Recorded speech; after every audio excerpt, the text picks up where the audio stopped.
Welcome back to the channel, ladies and gentlemen. Swimbait 79 here. Today's video is about the best 3 top waters that you can fish right now, all across the entire United States. One of these top waters will get you bit. You have to fully commit to it for it to happen, but I have faith in these 3 top waters to get bit right here, right now. First bait we're going to start off with is the frog, the almighty frog. Pretty much all the frogs are pretty much built all the same ways. They all work pretty much the same ways. There are some frogs that work better than others. Far as price point, you get what you pay for. Usually the standard is probably about $8 to $10 for a frog. Any of the Guggen Squad Eat Me frogs, I highly recommend this frog. I actually found this frog at Lake X, snagged on a log, and it was brand new. Looked like it was brand new out of the package. Somebody from the bank threw it, snagged a log, had to cut it off. I was the fortunate one to find that. I fished a fire out of it for about 2 years. That frog held up. It was a well-made frog. The other type of frog is a live target Copper's frog. This has been split out. The weight's been knocked off, so I had to hammer a 1/4 ounce weight with a hammer on a piece of concrete to flatten that, shape and mold it the way I needed it to be, and then super glue it. I did 2 different super glue jobs on it, one to get the weight on there and then let that fully cure, and then I come around the rim of it on the outside next to it. You can see all the way around it. It holds it on a whole lot better. Other than that, I do not recommend any one of you bending out the hooks on your frogs. If you have to do that, you're not setting the hook hard enough. I don't care if you slackline that frog. I don't care if you slackline the hook set. You got to learn the timing of the frog hook set. It is not the easiest. To me, it's one of the tougher techniques to learn the timing of this hook set. It's not easy. It took me roughly about 8 months to learn the timing of this when I first started out bass fishing in East Texas. Seriously, bass fishing. So that's a live target Copper's frog, 3/4 ounce. I like the larger size frogs. Most of your frogs come in, 1/2 ounce size. The Strike King Pop and Perch, Pop and Perch is not a bad frog or frog style bait. It definitely gets bit. I've had a fish bite one of these other Pop and Perches, all the legs off of it, so it was just kind of useless. I guess it still pop and still get bit. I could turn it into some other lure some other time. That's probably for another video. One of my favorite frogs, and it's been one of my favorite frogs for probably 10 plus years, is the Spro frog, Midnight Black. You cannot go wrong with this frog. This is the King Daddy version. This is a 1 ounce frog compared to a 1/2 ounce frog. You can see it's double its size. It's a giant frog. I throw it on a 7'6" heavy action flipping rod or a 7'6" medium heavy rod, both spooled with 65-pound braid. At least a 7-to-1 gear ratio reel. The type of line braid that you need to use, or the type of braid that I use, is Power Pro 50 to 65 pound. Depending on if you're going to fish the King Daddy, I would recommend 65, a little bit heavier. You retie a lot less. If you're using these smaller frogs, I recommend 50 pound on a bait caster, 7 foot, medium heavy. Best all around rod. You can't go wrong. Far as places to fish the frog, the self-explanatory. Normally it's up shallow, but You could do it at mid depth. You could do it at deeper depths. In the summertime, I'll fish this stuff next to 20, 25 feet of water, next to some kind of structure, some kind of cover, whether it's a dock, whether it's a stump. It will get bit. It will draw strikes up. They'll fly up 20 feet depths just to crush a frog in the summertime. They'll do it in the springtime too.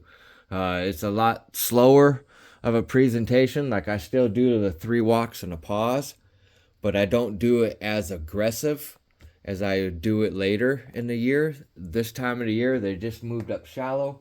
They're wanting to eat. If you move it too fast, I feel like you get a little bit less strikes and opportunities to catch fish. So I try to slow it down and just work it real slow and subtle. There are times I will work it aggressively, especially in higher wind type of situations where there's a lot of wind and wave activity. Far as that, like post front, I love fishing the frog super slow. I will do a walk, pause, walk, pause, walk, pause type of a retrieve. You just got to kind of play with the retrieves as far as the frogs go. But docks, any kind of shallow cover, riprap, natural stretches, do nothing stretches, mud stretches, reeds, tules, overhang trees, anywhere you throw a frog anywhere. It's one of the most versatile lures. You can get bit from, like, you can even get bit in 80 feet of water. I've read articles about guys in Southern California fishing frogs in 80 feet of water, walking the frogs and getting blown up from fish that are 30 feet down. They'll shoot up and smash the fire out of one of those frogs. Anyway, that's for another story. So that's the first bait, first topwater that will flat out get you on the board. I've caught fish up to 7 pounds on frogs early in the year. That is my PB on the frog lure. Just about all your lures I have caught, other than the finesse stuff. Most of your fast moving baits, just about all the baits I've caught over 5 pound fish on it. Most of them are over 6 pound fish. The next bait I want to talk about is the wake bait, wake crankbait, wake spinner bait, wake swim bait. This is a wake crankbait made by 6 Cents. It is a movement, 80 movement wake, 0 feet. This one's a little used up, chewed up. This is called Black Magic, I think.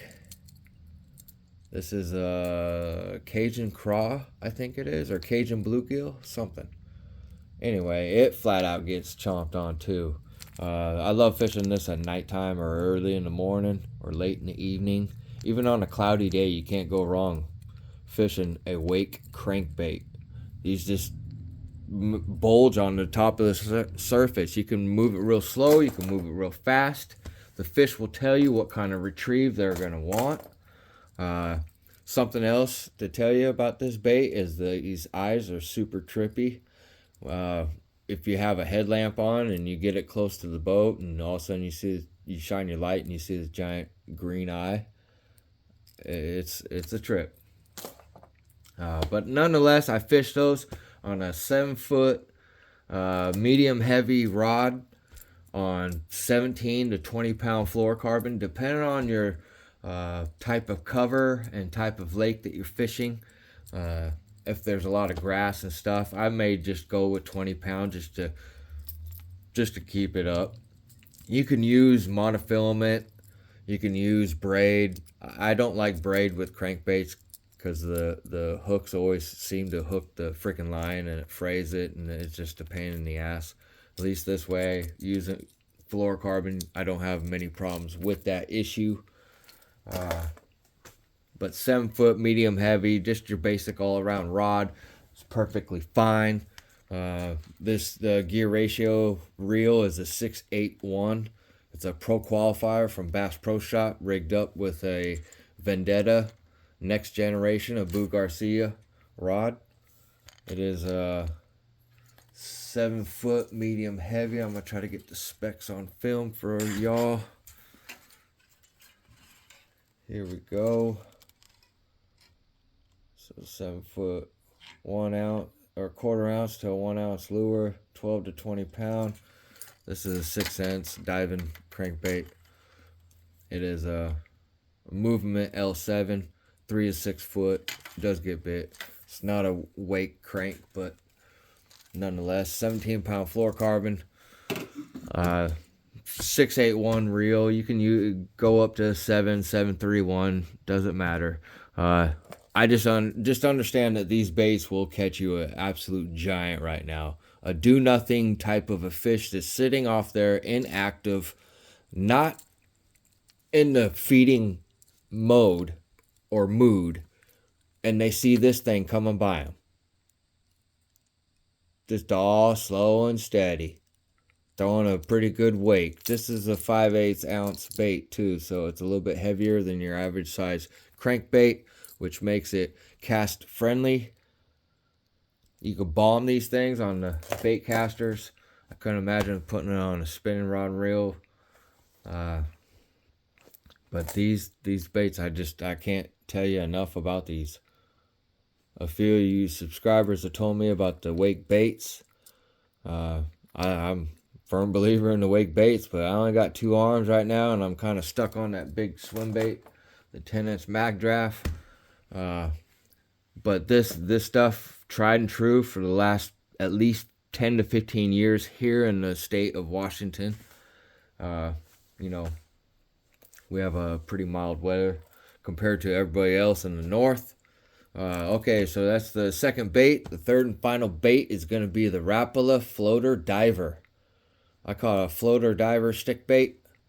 This is the F11. If you try to change the hooks, you'll change and modify the action of the bait. They're very difficult hooks to find. I come to find out that Tactical Bassin talked about some Aaron Martin's nano type hooks that fit a little bit smaller. I bought some for some jerk baits before, and they were about 2 sizes too small. But these tend not to hold giant bass. I mean, I lose fish over 5 pounds on this bait all the time. It's just I try to upsize the hooks, and the hooks just get too big, and it changes. It won't float. So that is one of the things you have to worry about. But nonetheless, this is a straight up fish catcher. I guarantee this will catch some trout, some salmon, anything that swims. This Rapala lure will flat out catch some fish. I fished this on at least a 6.6 medium action spinning rod and reel, or a 7 foot medium action spinning rod and reel.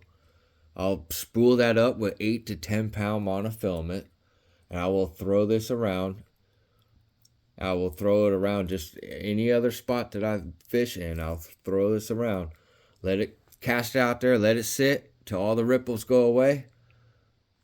Then your first little twitch downward, and it makes a bait go down, and it floats back up. When it comes back up to the top, let it sit there till everything goes away. Do it again. You have to have patience to try that and do that, but it is a very productive and old school way of catching fish on a floater diver made by Rapala in the early spring. You can catch some monsters doing it. It's just a hard bait to cast, and like I said, if you try to change any of the hardware or gear, it tends to change the action of the bait for the worse. So I just tend to keep everything on there and just go for it. I've caught a lot of key fish, and this bait used to save my ass a lot of times in the early spring, especially on a bright sunny day, a post front day. Man, I only have 2 arms. I can't fish 15 baits at one time. I wish I could, but I can't. So my choice for that bait, that very bait, is this rod right here. I use it for a jerk bait too. It is a Berkeley. It's a 6'9" medium action. Braid 8 to 15 pound. The monofilament 6 to 12. Lure weight 1/8 ounce to a 3/4 ounce bait. This with 10-pound monofilament or 8-pound monofilament with this stick bait on there, you can cast that thing a freaking mile. And the fact that it's in, this trout pattern, it'll flat out get bit. I remember quick little story. I remember fishing with my buddy Nate the Great, and I think it was one of the first times I took that guy out bass fishing in the boat. And this was an older boat than what I have now. A little fiberglass 10-foot boat or so it was. But I remember fishing this bait right here, and there's this big opening in the middle of this pad field. And this giant bass was sitting there, and she was just going on bed. And her male was there. The male did not hit this, but she come flying over and hit this bait. I ended up fighting that fish. I lost it. I waited a couple hours later, and I come back again with Nate. And I make a couple casts to it, and I get that same fish to smash this lure again. And I lost her again. I never got a chance to hook her again, but just the fact that she smashed this lure, she was on bed, so I don't think necessarily she was trying to fully eat this. But they don't have hands. They only can touch with their mouths. So, it still should have held her, but it did not hold her. She popped free, but that just tells me, she was on the bed. She's really there to spawn. She's not there to particularly eat. They normally do that in the low light settings, and much before they even get there. That's why they look all raggedy and run out by the time the spawn is done and their post spawn. So just a little idea to keep. And by the time it gets to post spawn, a lot of fish, they've seen every freaking lure you could think of. This is an old school lure that a lot of people do not know about, and I hope now some of you, maybe one of you, will go out and catch a PB with this lure right here. It's a rainbow trout. They have a bunch of different colors in it, bunch of different sizes. Obviously, the smaller size you get, the lighter it's going to be, but that may work in your instance. Just never know. But anyway, that was a quick little video for you guys for the best topwaters to fish right now to get bit. No matter your skill level, just cover water with these lures, and I guarantee you guys will catch fish. Until next video, do me a favor, hit the like button. But until the next video, Swimbait79 out.